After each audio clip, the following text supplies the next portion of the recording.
This wasn't taught to me in medical school, and it's still not taught to many folks presently worldwide. And it just breaks my heart because right now, present day, according to the latest statistics, at least 7 out of 10 of the leading causes of death throughout the whole world, this is not just US and Canada and Western world, throughout the whole world, 7 of 10 are mostly preventable. In fact, they are what we call the non-communicable diseases. Things like number one killer, women and men, present day, throughout the entire world, number one killer is heart disease. Heart disease.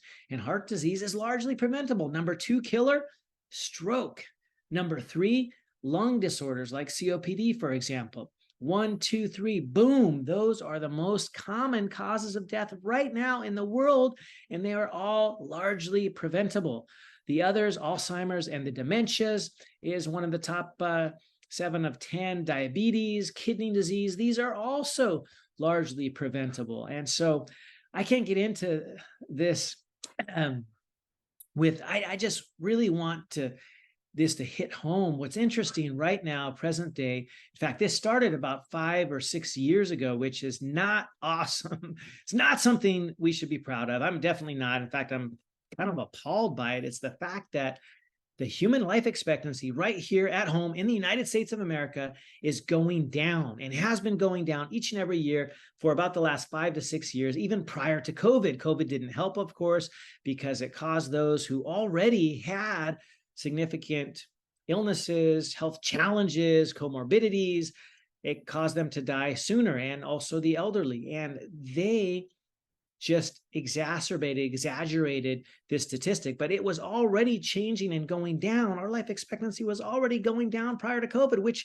makes almost absolutely no sense at all when you think about a big picture stuff. For well over 100 years and more than any of our lifetimes here, we've had prosperity and increasing life expectancy. Our life expectancy was going up and up and up each and every year for over 100 years, and now it's going down. Like, what in the heck is happening here? We have the most advanced medical technologies, and I can speak to that, being a board certified physician and working in hospitals and clinics for the last 20 plus years and seeing all this up and coming technology, the procedural things we're able to do. We still have amazing state of the art emergency care, which I love to be able to offer and to be able to extend this to people, to have this opportunity to have amazing emergency care, which we still do in this country. But what we don't have is good chronic disease care or preventative care, or how do we actually, well care, wellness, how do we prevent these diseases in the first place? We do a horrible job here in the United States and most of the Western world on preventing disease, because just as I mentioned, 7 out of 10 of the leading causes of death right now, present day, are almost entirely preventable. And this was not taught to me in medical school. In fact, we were basically just taught the genetic, heritability, if you will, of disease. And there are absolutely disease conditions which you can inherit, and they are significant, they are severe, they do run in the genes, things like cystic fibrosis, for example, phenylketonuria.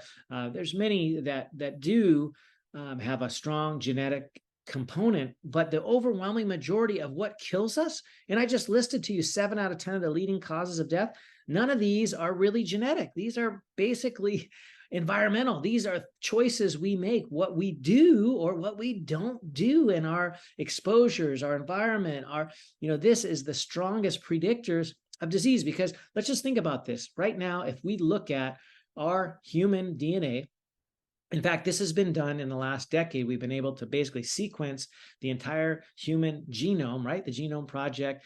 And if we look at our genes today compared to what they were 100 years ago, or even 1,000 years ago, they are literally 99.9999% the same as what they were hundreds, even thousands of years ago. So what has changed is not really our genes, right? And yet, for the last 100 years, we've been living longer. Up until recently, 5 or 6 years ago, we started living shorter. In fact, I can't even bear the thought of thinking that my kids could die sooner than I. Like, they potentially will live less long than I will, because of this horrifying statistic that A lot of people don't even know about our life expectancy is going down, yet we can, CAN, that's the cool thing, we can do so much about it because most of this is not in the genes, because in the last 100 years, our genes haven't really appreciably changed. In fact, in the last 1,000 years, our human genes haven't really changed that much. But what has changed significantly is our epigenome, or above the genome, which is basically all the other things, the things that we do that affect how our genes are expressed. This is a really exciting topic. In fact, it's been known about at least since the 1950s, epigenetics. It's not something brand new yet. Sadly, I was not even taught this to any extensive degree at all in my medical school. We'd never talked about epigenetics because I think we just felt like it wasn't that big of a thing, but actually it is the thing that really decides, for the most part, whether or not our genes can help us or potentially hurt us. Because epigenetics is basically, in Greek, it just means epi is above, or above the genes. It's all the things that talk to the genes that decide ultimately if our genes are expressed, or in other words, that they are turned on or if they are turned off. And this is really important because take cancer, for example.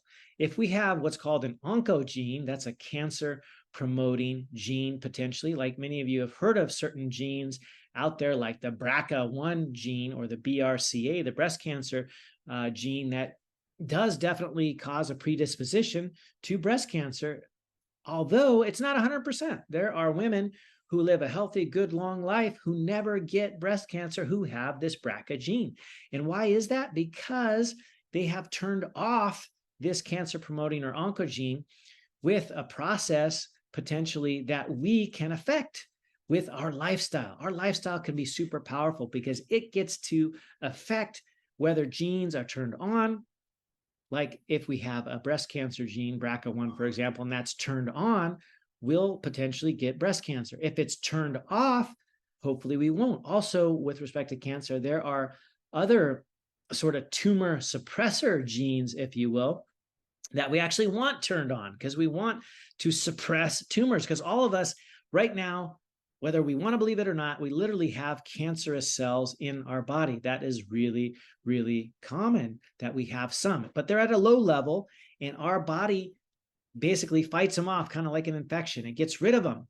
We don't want to have these cancer cells predominating and proliferating. And we do that by these helpful areas in our genes called the tumor suppression genes that turn off basically the cancer promoting genes, or they turn off the features, or they get rid of the cancer promoting cells, the tumor suppressor ones, whereas the oncogenes are the cancer promoting ones. So we want those cancer promoting genes, we want those turned off. And then we want the tumor suppressor genes turned on. And what's the primary way that we do that? Well, there's a couple different ways that epigenetics can work. And if you get a little bit nerdy and geeky, get at the scientific level, there's something called DNA methylation, which is actually simpler than it sounds. It sounds super complicated, but basically you just take a methyl group, which is a carbon and 3 hydrogens, a methyl group. You just take that and you add it to part of the DNA. And that's called methylation. And when that happens, typically, now this is not super high tech kind of stuff. It's basically just like I said, 1 carbon atom, 3 hydrogens. That's called the methyl group. You add that to a certain area. Typically, that turns off a gene.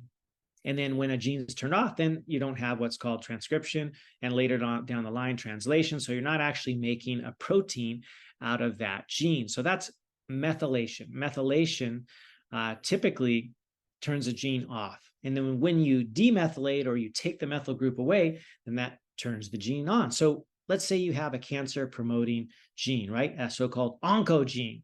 So this one, you want to be methylated. You want it to have one of these carbon and 3 hydrogens attached to that area there that keeps that gene turned off, because you don't want to have an oncogene, which promotes cancer, to be turned on, right? You want it off. So methylation is key.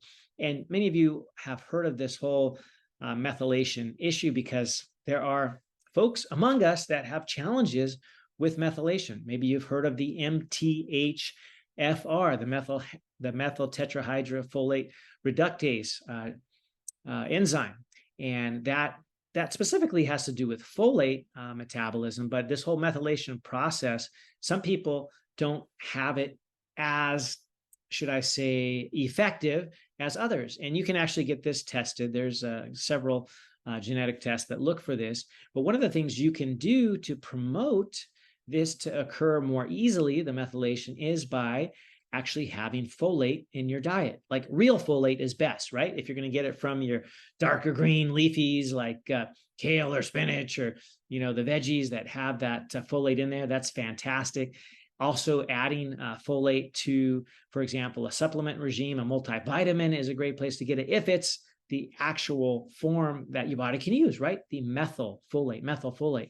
And so I personally do take a vitamin that has methylfolate. It also has methylcobalamin, which is vitamin B12, because those are the active forms of these nutrients that our body can actually use. But DNA methylation is one of these ways that we get to help either turn off genes like this oncogene, for example, this case that I was mentioning, like the BRCA gene, for example. You want that turned off. So you want to have a good methylation.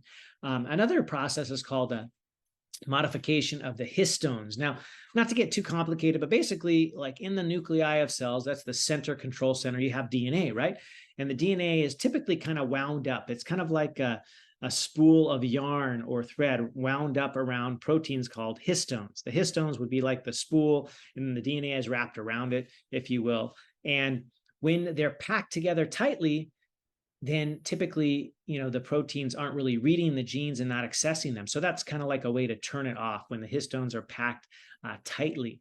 And when they are not, it's easier for the enzymes and such to read the genes, and so the genes are turned on. So turning histones, or I should say, having histones wrapping up your DNA effectively can kind of turn off genes, and having less histones wrapped in there can effectively turn them on. And the processes by which this occurs is both by methylation and by acetylation. Acetylation is just a different group that you add called an acetyl group that enables the histones to be wrapped up in this complex that we were talking about. It's actually called chromatin, but that's not really, we don't need to get into that. There's a form called heterochromatin, and you can kind of get into the details, get in the weeds, if you will, but not, you don't really need to know too much about that. But basically, that's another way in which you can affect your DNA, whether it gets expressed or not, the so-called turning on or turning off through this histone modification. The first was the methylation that we talked about, DNA methylation. That's usually specific places like the promoter area. And then the histone modification, which, as I just spoke of, when the DNA is wrapped around these histones, it tends to be kind of inactivated, which is interesting. I don't know if you know this or not. Most of our genes are just sitting there deactivated, right? Which kind of makes sense. And if you think about it, just in your body, looking at different organs, like the heart versus the kidney versus the lungs. Now, all of the cells in these three organs, the heart, the kidney, the lungs, they have exactly the same identical DNA. Yet one cell is a heart cell, right? A muscular cell. Another is a lung cell, which in the alveoli, these are very different looking than what would be a muscular cell like in the heart. And then the third, a kidney cell. In the glomerulus, for example, they're all very, very different. And what's interesting is they all have the same identical DNA, but the way in which certain genes are turned on to make it a heart cell and turned off so that it's not a muscle cell or a lung cell is through this process that we're talking about, through methylation, through histone modification. There's also a way to do it through the RNA, which is called non-coding RNA. And that's another process by which this sort of turning on and turning off, which is kind of what we call the epigenetics, how to influence the expression of genes, can occur. And we see that basically every single day in our body, because when we injure our skin, the skin knows how to recruit the materials, the raw materials, if you will, to repair and make another skin cell. It's not going to make a heart cell in the skin or a kidney cell or a lung cell. It knows how to turn on and turn off. It's actually really an amazing process. And what's super cool is it's been shown that certain behaviors can turn on helpful genes and turn off those that aren't helpful, like the oncogenes, right? The ones that cause cancer. Certain behaviors like exercise have been shown to turn off those cancer-causing genes. Like really cool stuff. And this is, like I said, something that I was not taught at all in medical school, yet it happens, and it can be seen very readily. Like I just mentioned, what makes a muscle cell different from a heart cell, different from a kidney cell, different from a lung cell. Basically, this is epigenetics. This is the turning on or turning off. Another interesting feature is that as we age, our epigenetics change, right? At birth, we don't have the same number of methylation sites like we did as a newborn, for example. What's interesting is methylation decreases with age, which kind of makes sense because as we get older, we're definitely going to potentially be more predisposed to having like a cancer, for example. It's unlikely that a baby will have a cancer. It's super rare. But as we get older and older, cancer incidence goes up.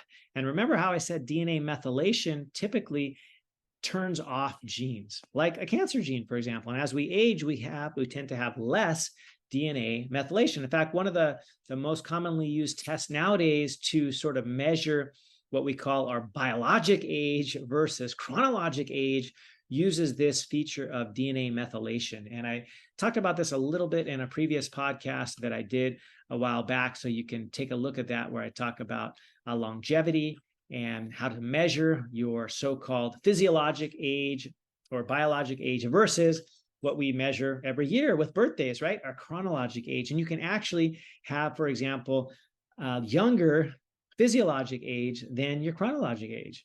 And I actually haven't tested this yet, but I would suspect that although I'm in my 50th year of life, my physiologic age is most likely much younger than that, because I feel as great as I did when I was 20 years old. I'm feeling amazing, and it's because I'm paying attention to these epigenetic factors. So epigenetics and age. What's also interesting is certain behaviors can alter your gene expression, right? And this is not like rocket science. This is actually seen quite readily. A common example that some people are familiar with is how smoking can cause epigenetic changes. There's a certain gene, it's called the AHRR gene, and smokers tend to have less methylation of this AHRR gene than the non-smokers. And what's interesting is that when you quit smoking, the folks that quit, then they can actually start to increase their methylation. And ultimately, after about a year or more, they can recover these methylation sites, if you will, to be able to reflect a non-smoking population. So it's actually really interesting how this can happen. The cool thing about this is that no matter where you are today, like, you can change. You can be healthier tomorrow and next month and next year. And hopefully 2024 is just going to be your year for your optimal health, because there's so much that you can do. And so if there's one thing that I want to just reiterate and just shout from the rooftop, is that you are in charge. You get to decide ultimately the overwhelming majority of what equates to your health and disease, and hopefully the absence thereof. You can affect that with what you do or what you don't do, like smoking. Hopefully you don't do that. And as you don't do that, you'll be healthier, right? It's just not rocket science here. But that what's interesting, like I just shared with these oncogenes, for example, certain behaviors will turn off, or they will methylate the oncogenes. So they are inactive. Like I mentioned at the outset, the BRCA, the BRCA1 gene, gene expression goes way down if you have healthy promoting behaviors, like a normal weight, like exercise, like decreased stress, good sleep. All of these things increase the methylation of that so that it turns it off. And so that just because you have that gene, the BRCA1 gene, does not mean that you will absolutely 100% get breast cancer. Of course, your risks are increased, especially if there's behaviors that you do dietary wise, or maybe lack of exercise, lack of sleep, these kinds of things that'll make it more likely, but it is not your destiny. Your genes, for the most part, are not your destiny, even when it comes to cancer genes like the BRCA gene or Alzheimer's, for example, the APOE allele. Many of you have heard of that. If you have one copy, you have increased risk. If you have two copies, it's even increased even further. However, you can have two copies of that APOE allele and not get Alzheimer's because of these things, these epigenetic factors that you get to control. You get to control this. So this is really, really cool stuff. This is, it just makes me so excited to even think about, because when I was in medical school, we were not taught that. We thought that pretty much all disease, the majority of it was just genetic. It's just what you were dealt, the hand that you were dealt. Now we understand that the majority of it is actually not that. It's not encoded into the genes, if you will. It's not our destiny. We actually get to decide, like the most common diseases we talked about, right? Like heart disease, type 2 diabetes, cancer, Alzheimer's. These are predominantly lifestyle diseases, and they used to call them diseases of aging. But what we have found is that you don't have to get these diseases. Even as you age, you don't have to. It's not a prerequisite. It's not an absolute. And the way that you can avoid getting these diseases are simple behaviors. In fact, the most powerful behaviors that are these sort of epigenetic factors are what I focused on in my book, right? The FMSGs, the mnemonic. You guys might have heard that before. FMSGs. Like, we don't want to, have monosodium glutamate, MSG, in our food. So add a plural to that, FMSGs. And in my book, I talk about these biggest levers, these epigenetic sort of factors, environmental factors, lifestyle factors that we get to control, that will give us the best chance at not only avoiding many of these diseases, but building optimal health. And I'll just do a quick reminder of what these are. And like I said, I discuss them in great detail in the book. So don't worry, there's at least one, if not two or three, or even four or more chapters on many of these subjects. But F is the food part, right? Food is either your best possible medicine, best possible nutrient, best thing ever, or food could be a slow poison. I heard somebody say once that heart disease was a food-borne illness. And honestly, that is mostly correct. I mean, literally food-borne in the sense that you get it from your diet. If you have a really crappy diet full of highly processed, ultra-processed foods, which 60 to 70% of the average American food sources nowadays are ultra-processed foods, well, no duh, heart disease is going to go up. So it could be considered a food-borne illness. So make your food choices well. It's actually really simple, real whole foods. That's the holy grail, the panacea. If you can get, organic, well-sourced, awesome, fantastic. But the main thing is just eat real food. Plain and simple, trumps everything. Eat real food, hopefully well-sourced, real food, and avoid the big three, right? The highly processed sugar, highly processed grains and flours, and the seed oils, all of those vegetable oils, if you will. You avoid those three things, and you're going to, for the most part, avoid all the other bad stuff like the additives, the artificial colors, artificial flavors, the artificial preservatives, all these kinds of things. Typically, you'll avoid them as well when you avoid those big three, because they come together. Just eat real food. Really, really simple. Eat real food.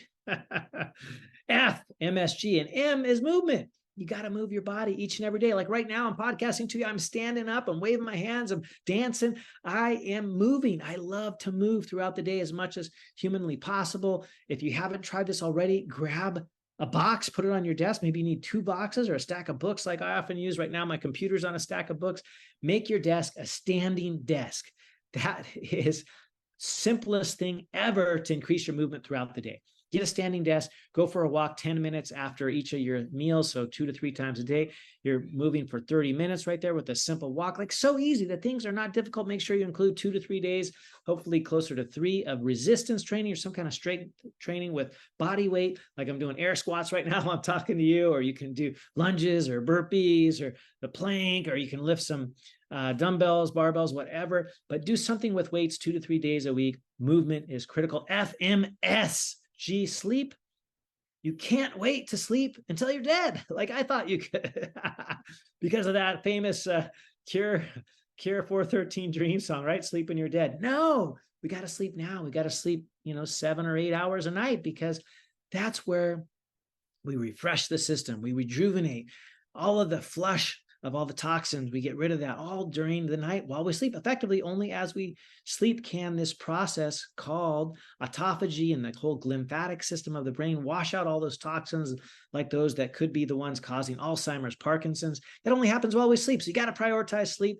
I have a whole chapter or more in the book talking specifically about that. But one quick tip I'll give is start your day with natural light. Get outside for 5 or 10 minutes in the first couple hours of the day. Have that set your circadian rhythm. And at night, make sure you have a 3-hour food curfew. Try to not eat close to bedtime. Very simple. If you can get off your devices an hour or two before bed, even better. Just make it a routine. Have a routine, right? Just like kids have a bedtime routine. We as adults, we need a bedtime routine. Anyway, grab the book. It'll tell you all the deets on that. But FMSG, sleep. G, oh my goodness, my favorite topic of all times is gut health. All disease begins in the gut, said Hippocrates 2,500 some odd years ago. I say, Dr. Hemingway says, all health begins in the gut.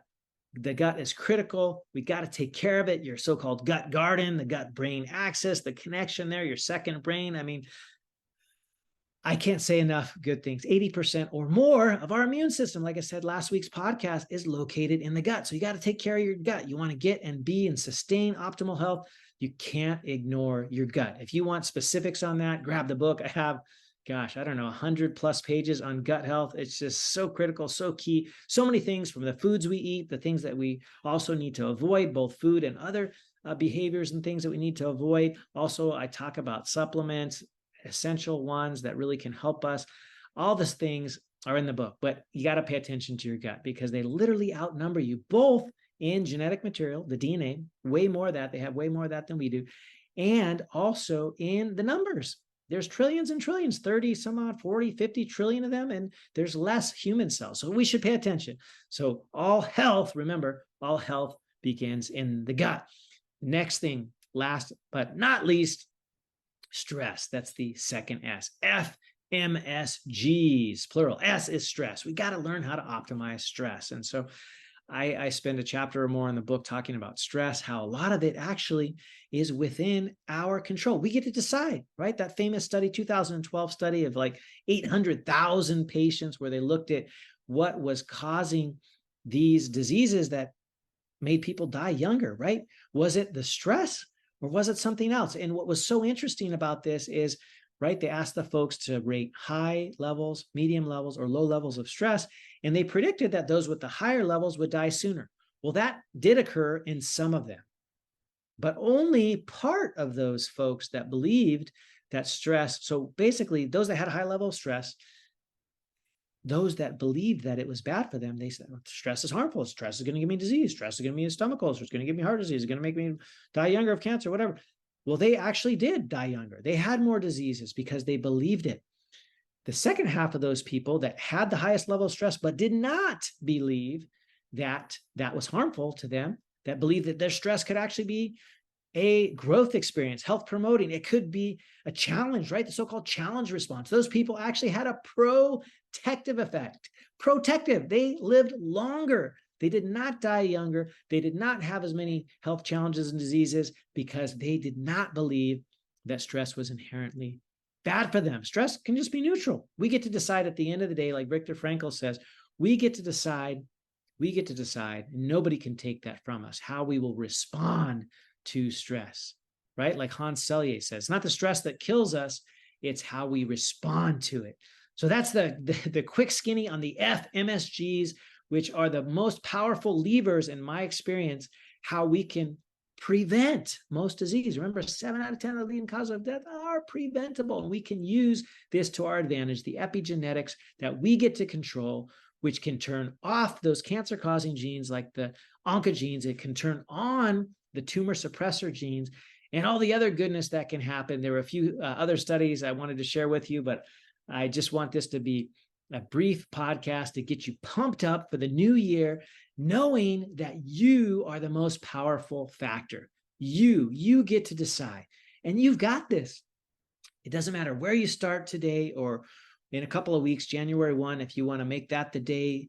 But how about now, right? The best time to do this is either now or tomorrow when you wake up, right? I mean, Forget about a year ago or 10 years ago. It's right now. The time is now to choose health as your top priority. Because I promise you, when you prioritize your health, everything else falls into line, right? You will feel better. You'll have more energy. You'll get more done. Like it's a snowball effect to the positive when you choose health. And so that's why I wrote this book, Preventable: 5 Powerful Practices to Avoid Disease and Build Unshakable Health, because it talks about each of these levers and how you can use that simply and on the cheap. Like literally 95% of the strategies in the book are free. They are behaviors, they are habits that we do, some that we don't do, certain choices that we can make. I keep it really, really simple. The FMSGs, you guys are going to have that dialed, and it's going to change your life. It's so powerful. I hope that you'll grab the book. I hope if you grabbed it already, I hope you'll grab another couple copies and share it with your friends, family, relatives, because this is just such powerful stuff. What better time to do this as we're starting up on a new year coming soon, and we're really taking the bull, the proverbial bull by the horns, and deciding that we get to decide. We are the most powerful. It's not in those darn genes, right? The only genes that that I was going to make a dumb joke about blue jeans, but genes are not the end all be all for the most common health conditions, right? 7 out of 10, these so-called non-communicable diseases that are killing us as a society are largely preventable. And you get to decide. So forget about where you were yesterday or a year ago. Right now, today, you can make the decision to take charge and make health your top priority. And I promise you, you're not going to regret it. You will feel better. You will have more energy. You will be able to do more, give more, serve more, because you'll just feel like it. You'll feel amazing. You'll be smiling. You'll want to help people because you'll just feel so much better, have so much more energy, because health, I'll be honest with you, 20 plus years as a physician, never once, not even one time have I ever had somebody come to me and say, "Hey, doc, I'm so upset. I'm so peeved. I can't believe I have such amazing health and I'm so mad. I hate having great health." I've never had anybody say that. Not once, ever in 20 plus years as a physician. Now, I've heard the converse dozens, hundreds, probably thousands of times where you don't have great health and you're super bummed about it. It affects you, right? It hinders you. I don't want that to be your future. I don't want you to be encumbered. I want you to be able to do what you want to do, live the life that you want, be able to take a walk with your favorite person, be able to throw ball or hang with your grandkids, be able to climb up a flight of stairs at any time in your life, like be able to grab the groceries and pick them up and be able to put them on the shelves of your home, like whatever you got to do, and do stuff that you just love, like dance or run or walk or play a sport or whatever you enjoy. I want that for you. And health is the way to be able to achieve that. And it's simple. It's not complicated. I detail it all out in the book, and I hope you'll grab a copy. And I just want you guys to know that I appreciate you. I thank you. And it can be simple. We could get bogged down in the weeds, if you will. There's so much out there, research now, thankfully, more and more every day about these epigenetic phenomena that literally are what we should care about. How genes get turned on or how they get turned off, right? This stuff, thankfully, is finally coming front and center. More folks are becoming aware of this strong potential that we have within us to decide, take charge of our health. We get to decide whether we have these 7 out of 10 leading causes of death, like we can do without. And we can do that by choice of what we do each and every day, or what we don't do, right? Like don't smoke, don't sit on your butt all day, don't not exercise. We get to do this, and it is simple, it is easy, it will change your life. And I am going to be sharing this till the end of time. As you know, my goal is to not only stay healthy, be healthy for the decades, but I want to continue to be active until I'm 100 plus years old. I'm going to be, and I'm going to say it right here because I want you to hold me accountable, the first surfer to continue to surf at 100 years old. I'm going to do that. And I am on a roll because I'm teaching my kids and they're keeping me honest. They keep me moving. They keep me doing the things that will move the needle. And I hope you will too. Until next time, a big aloha, mahalo, and thank you, thank you, thank you. Thanks for watching, and remember to like, subscribe, hit that notification bell so you never miss out. Aloha.